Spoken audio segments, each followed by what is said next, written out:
Welcome to ATB TV. I'm Darren Dance with Peter Morganti for our first episode in 2020, Pete. 2020. 5 weeks you've been away.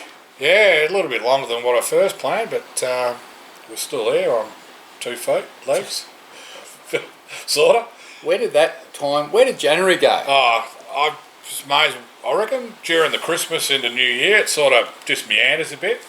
But once you break into the New Year, week goes. I'm like, what are we, 31st today? I know, well February. I can tell you one bloke that's glad that January is over, yeah. And that's Peter Galvin. Pete, what's going on there? Well, because you were holidaying up in Bendigo with him, he said you're the thirstiest man he's ever seen. I actually didn't get up there much. The kids were there nearly all the time. Yeah. I actually promised Pete. He told me several times. Yeah. Several times. He said, when do you think I'll get that free drink? I said, it'll be a while. Haven't been there. I actually been a bit crook, so I haven't touched the drink. Been off the grig onto the water. Ice water, Darren. That won't help. It's 40 degrees outside. It's a good drink. It's nice in here. Yeah, so... All right, well, we've been away a long time. A lot's happened. We've been to the sales. We've sold horses. We've bought horses. Yep. It's all been happening in the racing industry. There's a lot going on behind the scenes. There's a lot going to come out shortly. It's going to be a big month, February, for a lot of reasons. Yeah, a lot of stuff's going down. Well, let's go back to ATB and let's concentrate. We're not going to go all the way back through January. Let's just talk about last week. We'll highlight last week. Because we had about 8 runners. Yeah. But, only one of them won. I don't know whether I should highlight it, but the first day I was back 1-1. Did it? Yeah. No, well, that's a good start for you. No, we had a lot run well. Well, let's quickly run through them. We'll go back. Give you our thoughts. Yep. On how we saw it. We'll take it in turns. Here, the Fox was first up at Mornington. Now, that's the 24th. I presume that was last Friday. I think it was. It was. It's a long time ago. She was good, first up. 4th? It was only 1,000, wasn't it? Yeah. Got home good late. Yeah. The winner led and kicked. Yeah. And I'm sure she'll be winning a race in and beside the next 2 starts. She sort of, if it's not next start, it'll be third up, 1,200, you'll be getting on. Caulfield. We'll highlight a couple of these horses have actually ran 2 or 3 times through January, so we'll talk about them and then talk about their previous. Write your name. Chalk and Cheese, the run the other day at Caulfield compared to his previous run where he was a terrific second. Yeah, he ran second to a horse. He nearly won a Group 1 in New Zealand, and then he came out on Saturday, and was it Saturday or Monday? Saturday. Saturday he came out at Caulfield and got beat 3 lengths. Looked the winner, but was very disappointing late. Pulled up with a couple of little issues, and he's going to go down to the beach for a couple of weeks and freshen him up and get him feeling better. I don't think he's a horse that handles the real hard tracks in training or in work at the races, so he's one we just got a bit of TLC, Pete. Fresh and TLC. Bit of TLC. What I think Jeremy Rogers calls him the big puff. He said he needs everything going his way, but we know his ability. A few owners might be on the phone at Jeremy Rogers. Yes, not the correct terminology this day and age we use it either. Same day, later on, we've seen our banner horse, but one of the favourite horses in YTB Return, and I thought he was good. How long since his race, Pete? 6 months it was. 6 months, yeah. It actually had it. I think it was 189 days, which is a long time. It was fantastic to see the boy back. He just looked magnificent. Just took it all in his stride. His coat was shining. There was just a hint of rib. Obviously, he had a good blow after the run. Hadn't had a barrier practice. That showed at the start because when the gates opened, he just stood there. I didn't think he was coming out. 4 lengths, he missed it. Got beat 3.7. Hit the line as good as ever. And I reckon he's back. Yeah. And, he's a fun horse. So we'll just see how it unfolds. But looking forward to his next run. Of course, that was the first time. I know in Sydney he was first up over 2,400, but he had a bit of residual. But first up over 2,000 and beaten 3.7. So good run. Really good. Next day we had 2 runners at Geelong, and you were down there selling stubby holders too, I believe. We're trying to raise money for the bushfire victims. I had 4 big boxes of stubby holders in the shed, Pete, which would have sat there until the next Christmas party. And I thought, well, why don't we just take them down to Geelong? And we spoke to the club, and why don't we just sell them there, and we just donate all the proceeds to the victims of those bushfires. So, well, very popular, Pete. It would have been. Very popular. So, we got rid of a heap of them, and it's a good cause. race a fair bit of money too. Absolutely, well done. I think Cole and Sandy were there helping out. They were. Col and Sandy were on the job. Beautiful. I think the girls did better at the selling than Col and I, especially when the 2 Bucks parties came in. The girls were very popular. I was going to say, there's probably 2 you couldn't sell because you're probably drinking out of. I know. No, we were very professional. Very professional. The 2 runners we had was a 2-year-old loudspeaker who finished 8th, but you'll highlight she's probably in the wrong part of the track, but still ran okay. Yeah, it was just interesting, that track. They'd had a lot of rain earlier in the week, about 40 mil on it. Yeah. And it just felt like the inside was inferior ground, and nothing did any good on the rail for the whole day. They were all coming down the centre, but unfortunately our 2 runners both ended up on the rail. And I felt it was probably 2 to 3 lengths inferior ground, just through natural rain. Yep. And look, she stuck on well. She was off the bridle a long way, indicating she needs 1200.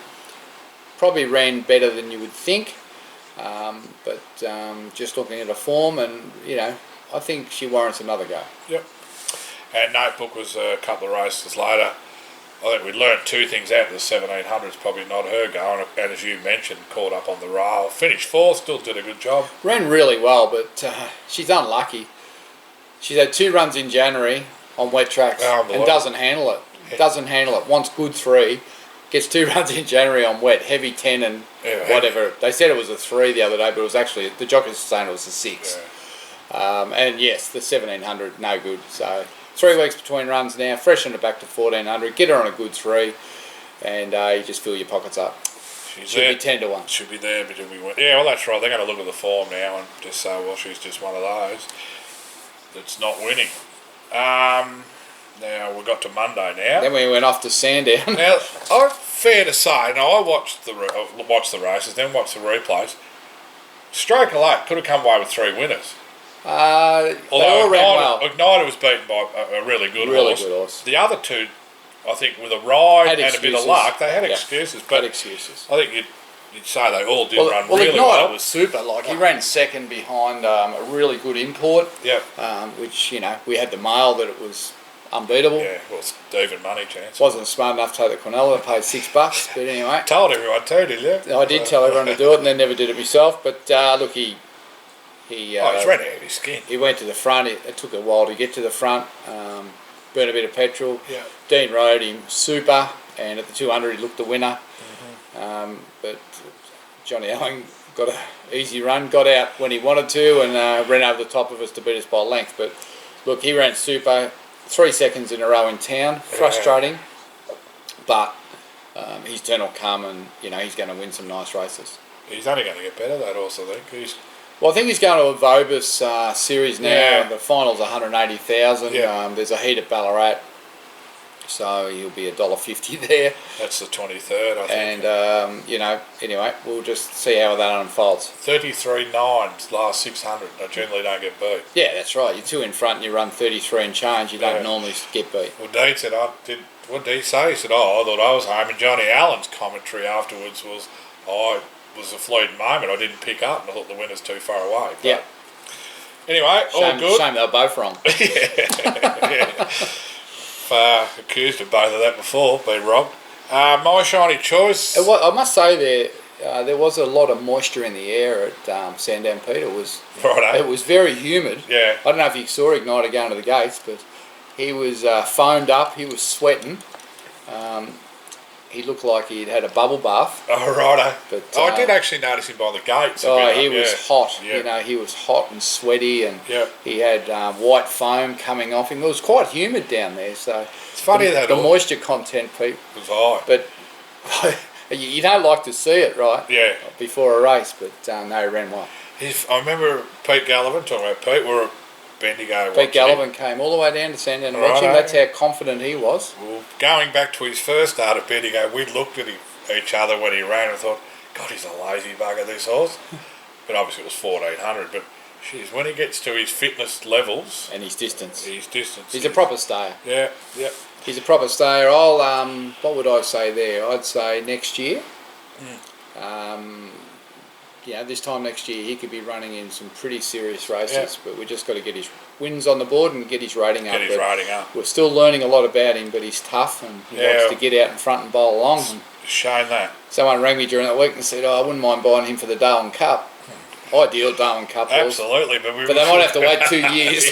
Wait till he's 7. We need to win $500,000 first. He would be the ideal horse, wouldn't he? They're all looking at him. Yeah. I think there was a horse there ran behind him in that field. Just got sold this week to Darwin for the Cup for $50,000. All right. Imagine him poke along up front. They're trying to get around him. Nah, ideal. Yeah. They'll all be onto it. My shiny choices we mentioned. I think Matty hit the nail on the head when he said probably need to get rolling 100 metres further. Yeah, because he was as strong as anything through the line. Yeah, well, he ran 4th. Yep. He wasn't beaten that far, and who rode it?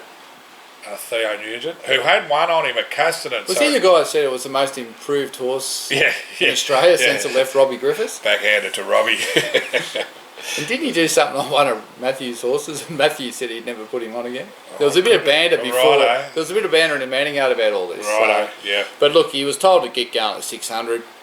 He must have blinked when he went past the 600, and he looked up and it was the 400, and then he decided to go, and then it was all too late. But anyway, I mean, we all blink, Pete.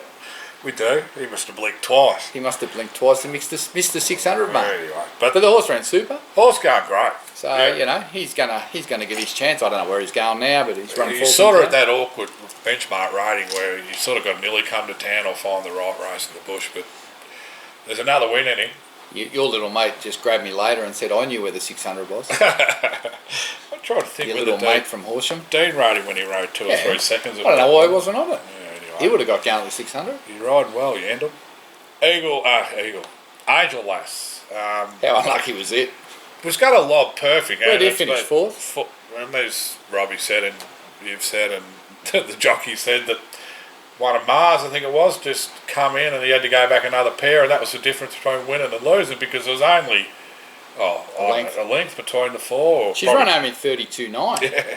32.9. Yeah. And around the back, Karen Mar's horse on the inside of it was pulling. Yeah. And it veered out and went under her neck, and Yendo had to grab hold and go back. And normally that's and she's a little horse, so she wasn't going to smash it out of the way. No. So I reckon it cost her 2 there, and she's got better length and charged the line. Yeah, no, I agree. She was. Well, look, it's good she's come. Looks like she's come back well. So spent most of January in the losers' room, Pete.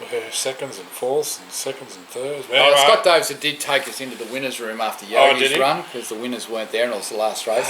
Been a Melbourne Racing Club committeeman. Yeah, we did get down in the winners' room at Caulfield and have a couple. The beer tastes better in there, Pete. Definitely tastes better. Tastes better. So we should say thanks to Scott and the Melbourne Racing Club for looking after us after Yogi's run there. I'll be down shortly, Scott. We'll be back. Monday, we had a winner.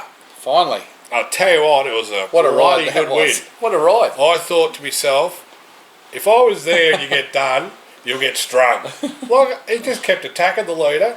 He never crossed for, I don't know how long. And then when he did, it was like, well, you can't ease up here. And Brad must have thought, well, I'll put the throttle down and keep going. This is road to fate. And I thought, 100 out, you're still going to stop. But he just kept going. Yeah. Well, he run a couple in town. And he's been gelded. One of those he'd been hawk shot. When you look at that form, it's fair 58 form. Yeah, I don't mind to go to Benalla and get $4.80 on in a 0 to 58 after you've beaten hook shot, do you? Oh, couldn't believe it. How much do you have on? I had $20 on him sitting there because I only had about $20 in my account. Well, you had 20 more on the night, did you? No, I was sitting there and I went through and I thought, this is interesting out to 1,400, you know, from the 1,000. Yeah, well, that's the plan. Out of his feet. And I thought, I went back and looked at the hawk shot, 50. And I looked at, and he won another one, and he won really well at packing them. And I just thought, oh, well, obviously the weight and the barrier. But Brad left it in no doubt. He was out hunting the lead. Yeah, well, that's the game with him. Yeah. Make him into a mile leader. Yep. And just see if they can run him down. Well, he's another horse that could suit Darwin there. Yeah, he might get up there later on. Palmerston, well, that's 1,200. No, too short. It'd be good if it was a 13 or 14. Needs a mile up there. Anyway, that's them. So we did Well, get there's a a few winner. there, but anyway, no, we had a winner there, Road to Fate. Yeah, winner there and a couple of really nice runs. There's a few there to follow, isn't there? There is. I think we said that before Christmas. We're going to have a bunch in January that hopefully we can follow. No, we've got to follow a few of them. Tomorrow, Serious Deal kicks off his second full campaign with Matt Kamani. First up. 0 to 58 as opposed to a benchmark 58, which means that no horse is rated greater than 58. He's going good, this horse. Yeah, Matt Kamani spoke to him this morning and he's got a wedding. He was annoyed. So people get married on Saturdays for a start. Yep. But he's very keen to see how he goes. Young Jaden Lloyd rides, who claims 3. Who is it? Jaden Lloyd. Never heard of it. The Male chap, or female? Jeff Lloyd, the South African jockey. Oh, yeah. That's his son. His son. Yeah. Been riding well. Hayes has used him a bit. Has he rode any winners? Yeah, rode winners. Okay. Yep. Can it win first up? Don't know. Where is it? Kyneton. What Kyneton race tomorrow. is it? Race 4, is it? Yeah. No, that won't be that. No, it's a 0 to 58. There's 2 of them, and it's the second of It's them. the last race. Huh? 5:06. No, it's the one before, isn't it? Is it? I'm just going to look up the odds. Oh, they're not up anyway. Go back one race. No, there he is. Oh, no, is it? No. Can't There find he him. This is live TV. ATB Oh, good, TV. yeah. Can't find him. You sure he's Three in Crichton? There he is. Race 5, number 1. J. Lloyd. Claimant 3, got 60 kilos. Gate 3. Gate 3. His last trial was good. Field of 11 at 3:11. And what are they saying here? They've got him down to run 4th. His last trial was good. Matt said that he was a bit scratchy behind most of the last prep, and he said there's none of that. He's as sound as a bell, and is expecting a run. Now Expecting a run. expecting a nice run. Right. Now I don't know what that meant because his phone rang and he took off. Well, I don't know. First up, He's a 2,000 plus horse. first up stayer, going to tight little Kyneton with a 3 kilo kid. Yeah, remember I can remember another instance there with that Mitch Aiken. Remember Oh, don't ruin my year. that? That was that We speedy filly. got rid of his career. Haven't seen him since. He got arrested. Oh, he did too. Impersonating a jockey. No, but he did get done for something. Did he? Urine sample or something. Or, No, he got arrested for impersonating a jockey. I think. Anyway, better not say that in case it's wrong. Libel case. Yeah, Sued. will be. Anyway, look. The views on here are all Peter Morgandi's. Fine print under there. I work for ATB. We'll be editing that bit out. Anyway, look, to kick it off his campaign, we know he's a 2,000 plus horse. If he can run the first half there, it'd be good. he'll be going good. Because his horse will quickly get out to 1,800. Yep. Monday, today was meant to be this meeting at Werribee, but it's called off. Fact or Fable. That's right, isn't it? Is it? Yeah, today was postponed due to the heat. Yeah, and the meeting now on Monday, and she has drawn 3 in an 1,100 metre race. I think it was 1,000 first up, so this will suit her, extra 100. Fillies and mares benchmark 58, which dilutes it again. No colts, no geldings, and B Preble. Which helps. Okay. I haven't looked strongly at the field, but you would be hoping that she'd run well. She'd want to be doing something if she wants to She stay in our had a colours. real good blow afterwards at Mornington. Oh, she got run off feet, waste of time. Yeah. Don't know what he was doing. Why would you run over 1,000 feet? That's what you said. 1,100 we're back. 1,100 at Werribee, that's a tight circuit too. But Yeah, well, if you're off the pace and in trouble there, you're gone. Anyway, I suppose I'll be going to Werribee Monday. Anyway, I'll go to Kyneton too, by the way. Will you? Tomorrow I'll go for a drive. Go for a drive. Air out. And apart from that, no other acceptances out, but I'm pretty sure Maddie's going to go to Arrowhead with Lady McPhee. On Tuesday? Tuesday. Yeah, I'm expecting her to go there. Benchmark 58, 1,300. Final roll of the dice for her, Pete. Yeah, she's hit the crossroads. Her run again. was good, That was good considering, yeah. considering she missed the start and Yep. came out bucking, did she? I reckon she did that with Johnny Allen when Weary first got her, so she might like Geelong. First up, anyway. It was Geelong, wasn't This it? could be last up. Anyway. And then Wednesday we got the potentially at Bendigo Penthouse Playboy, who trialled pretty good there at Geelong the other day. I went to Geelong yesterday and I had we yesterday, had was it? 3 horses, Pete, trial down there. Yep.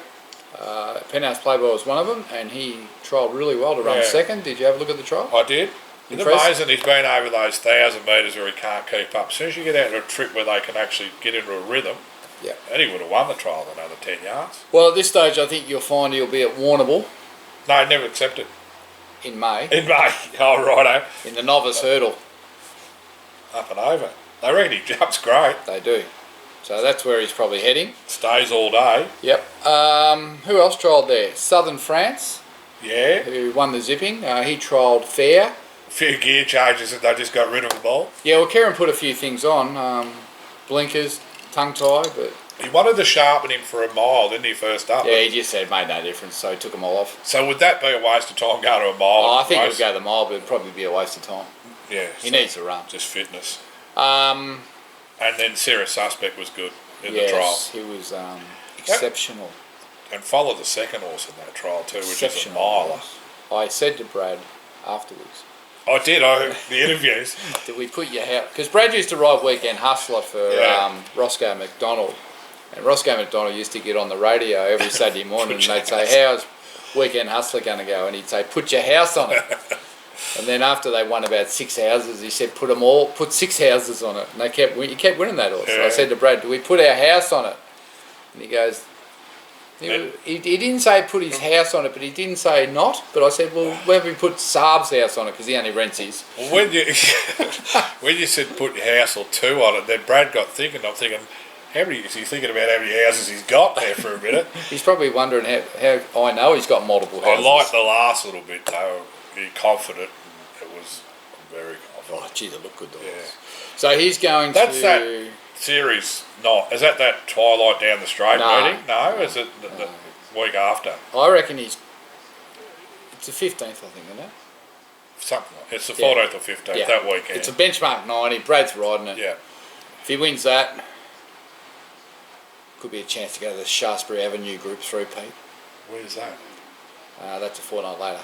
Well, this is the time of year to go because it's diluted. Though listed and Group 3s. Yeah, so it'll be a Group 3 there. I just hope the kilo and a half he got for bloody running second in that handicap doesn't hinder us. I don't think it will. Let's hope so. The way he looked yesterday, he's I love the way he's chilled out. Clicked up. He's chilled out. He's not nervy. But he looked a peach. Very good. Well, that's one we... I reckon there's a big chance. Well, that's a fortnight. You always know if Saab's confident. What was that? When he gets to races. If he's had a shave, get on. Oh, righto. If he hasn't had a shave, don't worry about Ready for the racing.com. it. Yeah. If he hasn't had a shave, don't back Don't him. worry about it. That's a dead giveaway. Yes. So what were we talking about? They were the trials, weren't we? They were the trials. Oh, Unassailable at Bendigo's another one, the 2-year-old. The I Am Invincible filly may run 2-year-old, Mick Price, first up. Ran Never trialled really good at Caulfield during the week. Ran second, beating the neck. It was quite a nice trial. So, yeah, she's got to go to Bendigo because all the Melbourne races are pretty much geared towards the diamond at the moment. Well, another reason why you look at loudspeakers run at Geelong, like, you know what, it's going to come out of that race. Because it's so strong. That winner, I'll give up if it doesn't win a Group 1. So, yeah, we're right in the middle of the Blue Diamond and Carnival, so, you know, all the elite horses are out. So, and now, like, you know, races getting called off due to extreme weather. It's going to be massive fields now for next week and the week after. Yep. Which is a shame, but we can't be racing in 40 degrees, Pete. Nope, and just on the 2-year-old, Sunburnt was good earlier in January. She was very good. Good third, and then... pulled up with the thumps when she ran 5th, so she's in the paddock. Yep. Obviously, Serious Suspect was second first up. Right, you named that second. Was Sono Dulce is one that... where's she at? She ran well the other day. She's going to be nominated everywhere in Queensland. She'll be going somewhere. I think she's going to... 1400 Yeah, now. 1400. I think it's... Doomben, Gold Coast or Sunshine Coast. But he's just going to nominate, he won't run from Whitegate. Yeah. She's been unlucky. Yeah, and I think after what happened last week on one of Batters' horses, it'll be, I think there's been a bit of a bust up there with the jockey. I've seen that race. So I think we might see a new jockey change. More rump steak than a butcher's, that thing. Yeah, they spent an hour in the steward's room. Wasn't pretty, apparently. Righto, that's the Crackerjack Prince horse. Crackerjack something. Abdicated. Abdicated, yeah. Crackerjack King, sorry. Horse. Yeah, so anyway, there's a bit of a bust up there, Pete. That marriage is over. Right hand, left hand turns and God knows what. Anyway, we move on. Yeah, so that covers them all, gives us a little bit of a look back over our month, and we look forward to a good February. Well, it's good to be back, Pete. Yeah, it was had a few people ringing up saying, where is ATB TV? We went a week longer than we wanted to. We nearly were going to put something out last week. Well, it's probably my fault it didn't happen. I was trying to hang some gates that just didn't want to hang, Pete. It took me a lot longer than I thought. But anyway. We're back now. We'll try and get onto Facebook Live next week as we go, but we just want to get something rolling today. And all right. So quiet weekend, really. Quiet week next week compared to last week, but Yeah, we've got a lot to ramp up over the next month, and a lot of horses going everywhere. So, and we've got the Melbourne Premier Sale coming up at the end of February. Yep. So we'll have 6 going through there for our partners, and it's all rolling on. As you said, we're in the blue time and territory, but there's a lot of other stakes races that we're going to be playing a part in. It's a big autumn carnival, and we're going to have several runners. Yep, which is great, and let's hope we can snare something decent amongst them, and even just some winners. Well, I'm over running second in town, Pete. I reckon we've had 5 or 6 in the last month. So I don't know whether you I reckon it's cost us probably about $500,000 prize money. I was just going to say, I don't think you'd find too many patterns of 5 seconds in a row in the city over the last 4 or 5 years. $500,000 in prize money, well, 400,000 I think it is. Yeah, well, it's a big drop back from 66 back to 15 or 20 or whatever second prize is. Yeah. So anyway, it'll turn. Yep. Well, until next week, I'm Darren Dance here with the great, the one and only, Peter Morganti.